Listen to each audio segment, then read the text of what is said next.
अस्सलामुअलैकुम वरहमतुल्लाहि वबरकातुहू। उम्मीद है कि मेरे दोस्त जितने भी हैं वो सारे के सारे खैर आफियत से होंगे। जगाजी लगाने की दुनिया नहीं है, ये इबरत की जाए तमाशा नहीं है।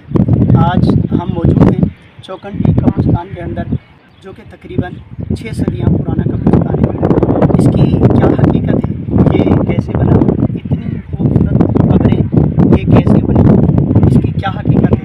दरअसल ये जो कब्रें हैं, कुछ कलमती बलोचों का एक कबीला पाया जाता है, ये कुछ उनकी कब्रें हैं।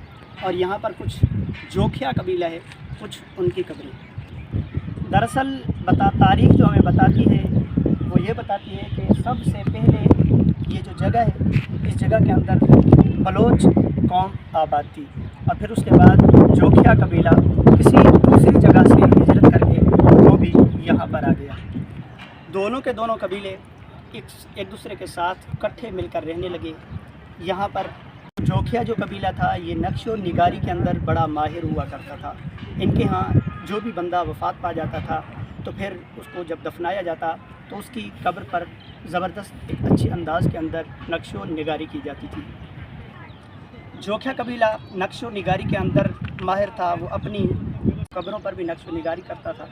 तो यूं ही बलोच कौम ने भी यहाँ पर उनके जितने भी वफ़ात पा चुके थे तो उनकी कब्रों के ऊपर भी नक्शो निगारी करना शुरू कर दी। और यूं बलोच कबीला उनके दरमियान और जोखियों के दरमियान निगारी के अंदर, नक्शो निगारी के अंदर इनके दरमियान मुकाबला शुरू हुआ। जब इनके दरमियान नक्शो निगारी के अंदर मुकाबला शुरू हुआ, इनका आपस में हसद पैदा हो गया कि कौन अच्छी नक्शो निगारी कर सकता है।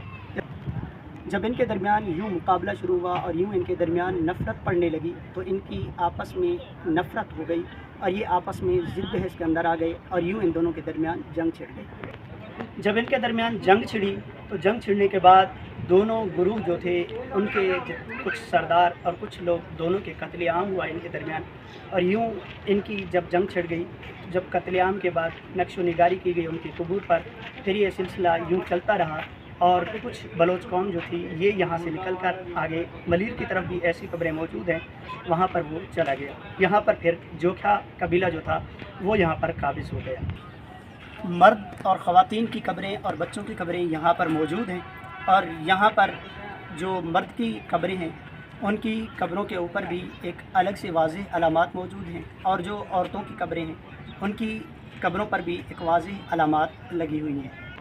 यहाँ पर जितने मर्द हजरात हैं उनकी कब्रों के ऊपर, ये ऊपर की तरफ आप देख रहे होंगे, ये मर्दों की कबूर के ऊपर ये ताज बनाया करते थे, ये कंगन बनाए जाते थे, या इस तरीके से उनके जो ज़ेवरात होते थे वो यहाँ पर नक्श निगार के तौर पर वाज़े किए जाते थे। यहाँ पर बादशाहों की कबूर और गुरबा की कबूर के दरमियान बड़ा फ़र्क है।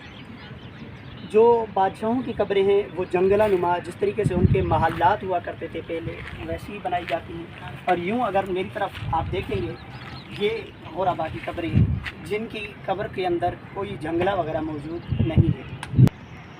यहाँ पर सिर्फ खाली ऐसी कब्रें मौजूद नहीं हैं, बल्कि इसके अलावा आप अगर मुलाहजा फरमाएँगे, इस तरफ भी कच्ची कब्रें मौजूद हैं जो कि उमूमी तौर पर आज भी लोगों को यहाँ पर दफनाया जाता है। यहाँ पर होते हुए मैं आपके साथ एक इल्तिजा करना चाहता हूँ, वो ये कि यहाँ पर सयाह हज़रात के लिए पिकनिक पॉइंट्स भी तैयार किया गया है।